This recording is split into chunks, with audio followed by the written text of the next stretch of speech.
Well, here we go again. We've got good old Mr. Jared Holt. So we're going to go ahead and dissect this video here where he's talking to this guy. You have to remember is that people like Jared Holt will walk away from a lot of the, the conservatives and the alt-right folks that he tries to take down and everything else. But he's going to be a little more intimate with this one. So we're going to see what this looks like, shall we? And we're going to critique it. Simple as. Let's continue forward, shall we? Welcome to the DFR Lab Coffee Break. I'm very happy to be joined today by Jared Holt, an investigative reporter with Right Wing Watch and host of the popular podcast Shitpost, which recently celebrated its 100th episode.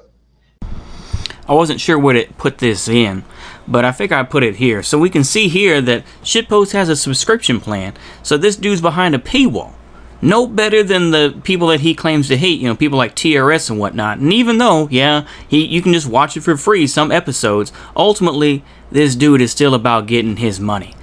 Let's put that into context. Anyway, now, let's continue forward. Jared, thank you very much for joining us. Oh, well, thanks for having me, Emerson. It's a pleasure.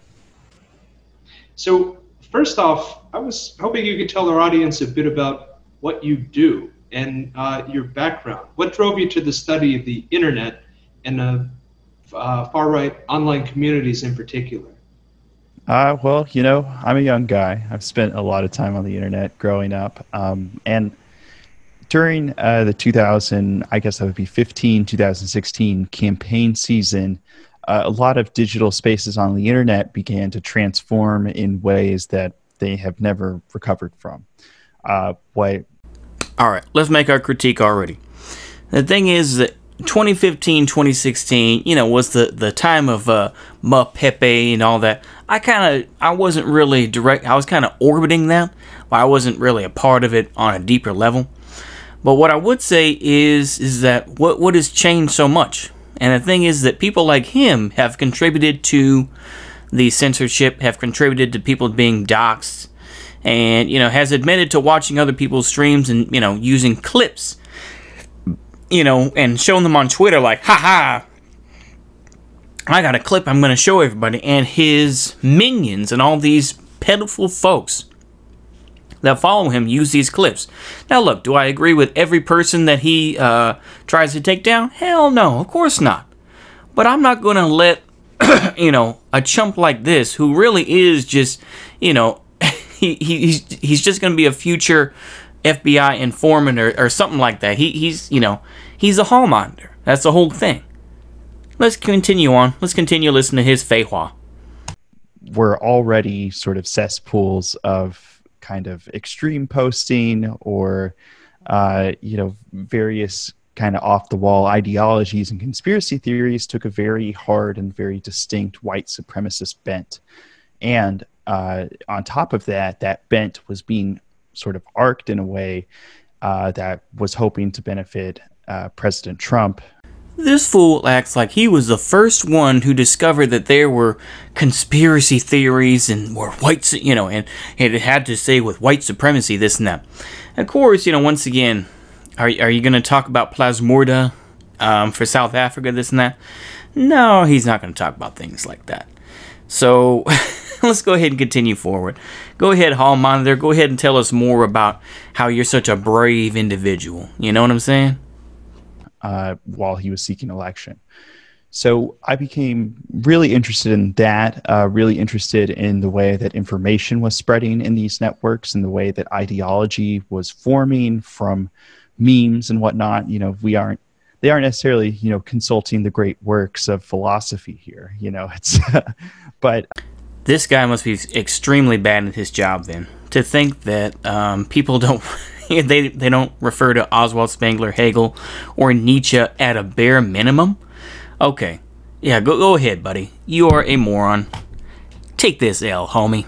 But these people, often these very young people, were becoming shaped incredibly quickly in a very radical ideology, and around that time, there weren't a whole lot of people covering it. And after complaining for a while that somebody should cover this, I decided, why not me? So I've been doing that. ever since. Now I do investigative reporting with the outlet called Right Wing Watch. So this is my full-time job now, is to cover these movements. Mhm. One more question on your background and methods. At the DFR lab, we spend a lot of time on the internet. We spend a lot of time with social media listening tools. But in your line of work, you do that, but you also go out into the field frequently to these protests and street actions around the country. Can you tell us a bit about what that experience is like, where basically the weird mimetic world meets actual frequent acts of violence and confrontation? I know you have a relationship with, can you get that on my face? No, I'm just trying to hear the question. Okay. Hey, Jared, can we ask you some questions? No, you're going to have to contact my media person. Oh, you don't do interviews? Not without approval. Why? Because I just have a simple, I just don't understand why you're so obsessed with white nationalism. Is that your beat? I can't do an interview. What about the Aryan Brotherhood? Do you investigate them? That sounds like some bona fide white nationalists. Can't do an interview with you until you contact my press liaison. You look like milk. You look so weak. You know what you look like? Someone has a glass of water and they just put in like 4 drops of milk. You just seem to have this sort of sad acquiescence. Yeah, all of this sort of online culture war stuff that the right has been engaged in, that was so overtaken by that white supremacist bent I mentioned just a minute ago, the way that that has translated out into the street has often come at the expense sometimes of people's lives, oftentimes with the cost of violence associated. Oftentimes on the ground, these kind of meme culture places online that we see, when they spill out into the street, you're only getting sort of the most extreme, most devoted among those people. And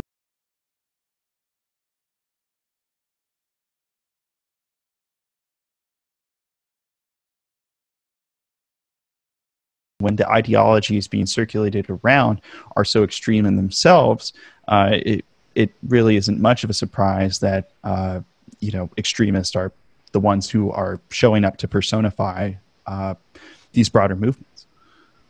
Since we're going chronologically on what's been happening today with regard to Antifa, the anti-fascist movement, which absolutely no one was talking about, really, prior to 2016.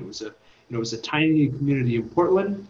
Now it was recently informally designated a domestic terrorist organization by the President of the United States.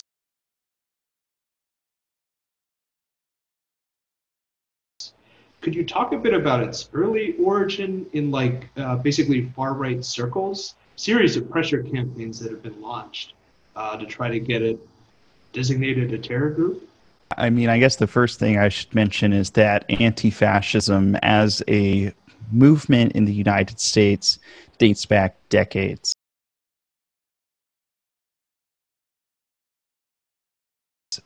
But it really only recently arose into the public consciousness after the election of Trump.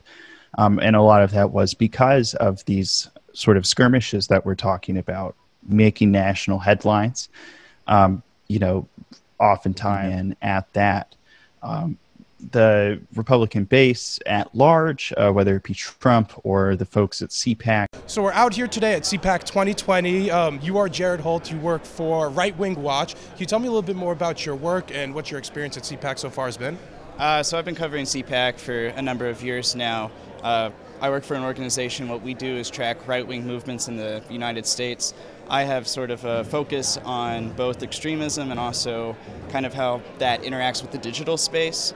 So I'm out here looking for both any known members of kind of extremist movements that I've seen, and also just trying to get a feel. This year I'm really focused on what conservatives are saying about tech platforms and tech censorship.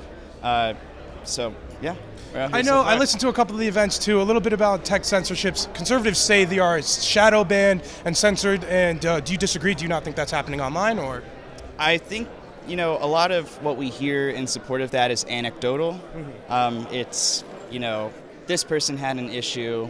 Facebook says maybe it's human error. I know YouTube's been messing with their algorithms a lot. I don't know if it's specifically targeting conservatives, but we've been seeing some of that tech censorship. Are you concerned about any of the stuff that we see going on in YouTube? I'm not as familiar with that. You might remember Alex Jones from when his content was available on the internet. No, kid. He still has his website, obviously, but he used to be on Spotify, Apple, Instagram. I don't know. I think he's still on there. But YouTube, things like that. Facebook. Last week, a lot of that suddenly disappeared, and it might appear to an outsider such as myself, like, where did this come from? But it turns out that it was, at least in part, the work of some online activists. One of those activists joins us now. This is Jared Holt, researcher from Right Wing Watch. Welcome to the Damage Report. Thanks for having me. It's great to have you on. So this campaign to get Alex Jones taken off of some of these platforms, how did this come about?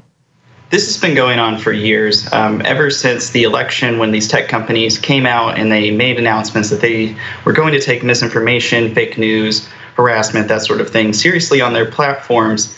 I think Alex Jones and InfoWars became the obvious example of something they could do about it. So this outrage has been boiling for years. And for whatever reason, I noticed InfoWars on Spotify, wrote a piece about it, and that sort of seemed to be the thing that finally set these tech companies taking action into effect. Ben Mankiewicz is also on. Hey, Jared, how are you? So what, you know, the argument on the other side, obviously, is that this is some form of censorship, and I've started to embrace that. Not that I think it's the right argument, but just to agree, like, yeah, it's some form of censorship, and we censor behavior all the time that we find objectionable. There are restrictions on the First Amendment, there's restrictions on free speech, and when we censor content that we think is unpleasant. How do you respond to the notion that all we're doing here is taking away ideas that we disagree with? You know, right now we live in a technocracy where the rules for what's allowed online are pretty arbitrary. They're not enforced consistently. And I think that, you know, ultimately what's left on these platforms ends up being a business decision for a lot of these people. And if a lot of the users on these platforms don't want actors like Alex Jones on the platform, I think it's within these companies' rights, at least under the current model that we have, to be able to remove that content. Certainly nobody's entitled to a social media platform, but it is a light form of censorship, I suppose. And there's people who make the argument that social media is the public square in modern times, but you know, until we see some sort of legislation or regulation, this seems pretty imbalanced to me. Have made a lot of hay about Antifa. They've made a lot of hay about socialism coming to the U.S., Venezuela happening here. But I mean, we laugh now because it sounds so ludicrous. But this is extremely potent stuff in the GOP base. You know, kind of one of the earliest iterations I want to call back to this tweet. If you have any thoughts on this new phenomenon of, again, it's not really journalism. It's basically real-time spin. Yeah, figures like Andy Ngo, they've been met with a lot of fame and success for doing exactly what you're talking about. And it's very useful, right? Because the kind of playing field that these guys are working on is a real-time playing field. They want to influence the way that journalists are covering the news. They want to influence the flow of information in real time. So there's no better way to do that than sending somebody like an Andy Ngo out there to start filming and spinning from the second things happen. And there's a lot to say about the escalation part of that too. And that's kind of, as a reporter, something that sits very unwell with me. I cover the far right, I cover extremists, but you know, it is unethical as a journalist to instigate a situation or to like escalate a situation. So we're here with Jared Holt. Jared's a researcher of like the alt-right and different right-wing movements. So you study these people basically day in, day out. How would you explain, maybe to someone who doesn't totally know what's going on here, who are these people and why are so many people here to oppose them? These groups exist as hate groups in the United States. The message of their leaders and often the actions of their participants are violent or incite violent rhetoric towards groups of like racial minorities, immigrants, that sort of thing. So the Portland community, which exists as in a liberal pocket in the United States, doesn't tolerate that kind of thing. So we're seeing groups, not just anti-fascism groups, but a lot of churches, a lot of unions, that sort of thing, are out here today in solidarity to make a demonstration that this is not something that's going to fly in Portland. So we were trying to talk with some of the people from that rally earlier this morning. We were asking them about their Pinochet shirts and about sort of like some of the Proud Boys racist connections. They were saying like, we're just libertarians, like we're not here for racism or white supremacy, this is just free speech. Like what do you have to say to that? What do you think is up with them taking that angle of just like saying they're not racists, basically? What we've seen with Patriot Prayer a lot lately has been sort of a don't ask, don't tell attitude about the membership of, like, frankly, who's attending. I was asking a lot of participants in Vancouver, where they were rallying up to get on the buses early this morning, about those kind of connections, and a lot of them said, you know, well, I don't support that. I'm here for myself. What they believe is that they are running this movement that is primarily founded on individual liberties, and I think that's sort of a way to create cognitive dissonance between what they're doing on the individual level and the sort of negative impacts that groups like these can have in the United States at large. To get a story, that's not how you're supposed to operate. It's not journalism anymore. It becomes a form of activism. So I'm kind of baffled that these folks have been able to present themselves as journalists and be taken credibly with large audiences. But I do think it's important to kind of identify them for what they are, which are, actors on the field. They're not impartial observers. Mm. And then your particular observations in studying Boogaloo, which I think it's kind of an age-old practice at this point. I say age-old. I guess all of this is still relatively new.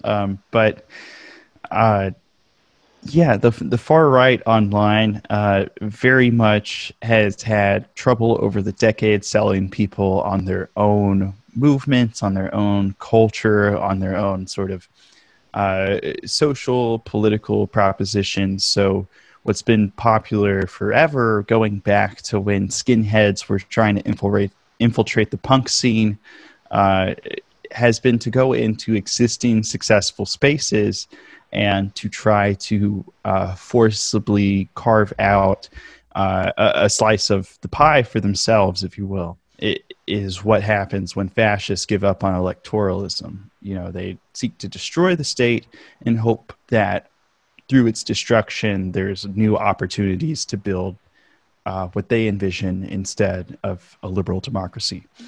Yeah, it's just a reminder, I think, that when you're talking about these movements, any cultural symbol, any online cultural symbol is basically up for grabs. Anything's potentially a battleground, and the terrain's always shifting there. Right, and it's kind of also just a broader quality of the internet, right? Which is that it's built on remix culture, memes, viral videos. I mean, like everything is chopped and screwed. Man, don't you dare disrespect what DJ Screw did for Houston and for music in general. Man, he'll smack the hell out you for saying some shit like that. Man, you better watch yourself. I know it's been a while since I talked a little bit here, but the thing is, just there's some good ass clips of him just getting BTFO'd and just contradicting himself that I'm gonna keep it this way. Like I say, I'm trying to edit this down a little bit so that hopefully y'all be like, oh, I'm not gonna sit here and watch every minute. So I'm trying to edit it down. Just bear with me, okay? Just bear with me watching through this. We're gonna make it. We gon' make it. We gon' make it. We gon' make it. There you go. Let's continue on though. Forward! Say screw the line, just someone needs to like go get in touch with this person and stage an intervention with them. But as far as the chance for redemption and forgiveness and that sort of thing, I in conversations with other people I've had, I always, kind of say the same thing, which is that the leaders of these movements I feel no sympathy for, but the people who get caught up in them, the teenagers who find these memes and think they're funny for whatever reason or something, I look at them kind of as misguided and needing help and needing sort of a path out, or even, sometimes just something better to do with their time. And I think that's best done through incentivizing good behavior and, whether it's community or parents or whatnot, kind of providing the space and providing the opportunity to walk away from it and to be educated about it. So hopefully they choose something else. Okay, this is kind of a long video, but I think that it's necessary to kind of point out how this fool really feels. The thing is that this dude is an opportunist. You have to remember that. This dude is an opportunist. Where did this fool even come from? I want to see the real history of this dude. It's like, I think that people have exposed him, for, being considered the hall monitor he was back in school, I think, as well. This dude does not adhere to a particular ideology. You have to remember that. This dude does not speak for left-wing movements, this and that. Because guess what? I mean, for my left-wing audience, this dude will go after you too. He doesn't, he doesn't show any loyalty to that. This dude would be right next to, Beria. He'd be right next to any Einsatzgruppen out there. Or he'd be, an FBI agent. This dude does not care. And I think that's something we have to realize. Is that he's made his deals. He's made his deal with the devil, so to speak. He's not going to just stop. It's just like the ADL or the SPLC. These are groups they need. I mean, I've already got the Tony Montana, so I'll say it here. They need people like them. They need people like me to point their fucking fingers and say, that's the bad guy. And of course, I know the rest of that speech, say good night to the bad guy, and make way for the bad guy. But it's like, they need the Wignats. They need the folks that are, the Boogaloo, this and that, so that he doesn't talk about the other side. And that's what you need to realize. These are people that have made their choice, and we just need to realize this is not our friend. This is